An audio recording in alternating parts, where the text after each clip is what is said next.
Salut tout le monde, on se retrouve aujourd'hui pour une astuce.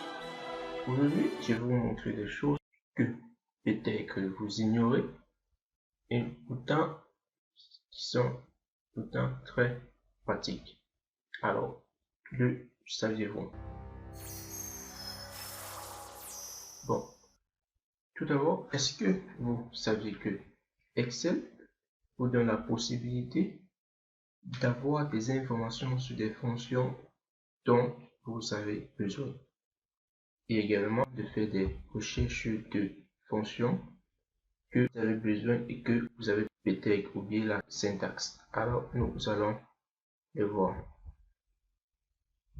Donc, il peut arriver qu'on ait envie d'une fonction et dont on ne connaît pas la syntaxe ou bien la fonction elle-même. Donc, on peut faire des recherches pour que Excel nous dise quelle est cette fonction.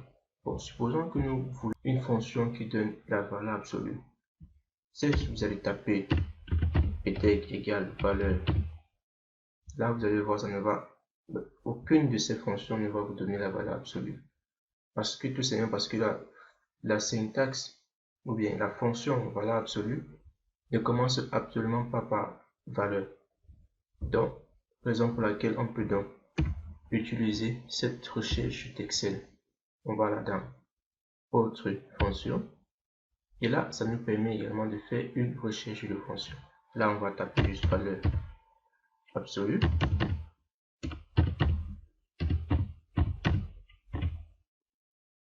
Et là, on va juste taper la recherche. Et là, ça nous donne donc cette fonction-ci.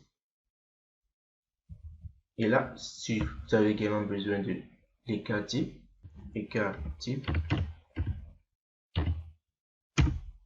là, vous voyez que là, ça vous donne cette fonction B écart type-ci, que si vous avez tapé égal écart type, ça ne vous aurait jamais renvoyé celle-ci.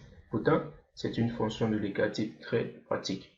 Et là, comme je disais, Excel vous permet également d'avoir des informations, donc de vous donner une brève description des différentes fonctions.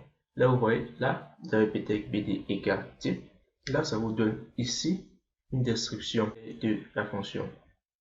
Là, vous voyez que cette BD égale type-ci, elle évalue les cas types à partir d'un échantillon de population représenté par les entrées de base de données. Alors, en quoi est différent des autres? Sachez que les autres qui commencent par écart type, ceux-ci ne font pas les tests, ne prennent pas en compte les tests logiques, les textes de l'échantillon. Vous voyez là, toutes ces fonctions, si on va, tous ne prennent pas, ils ignorent tous les tests logiques, les textes et autres.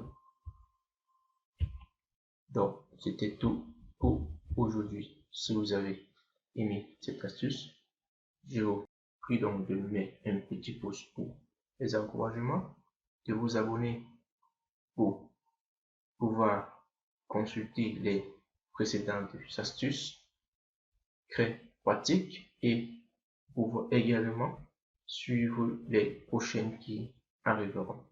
Alors, on se dit à la prochaine.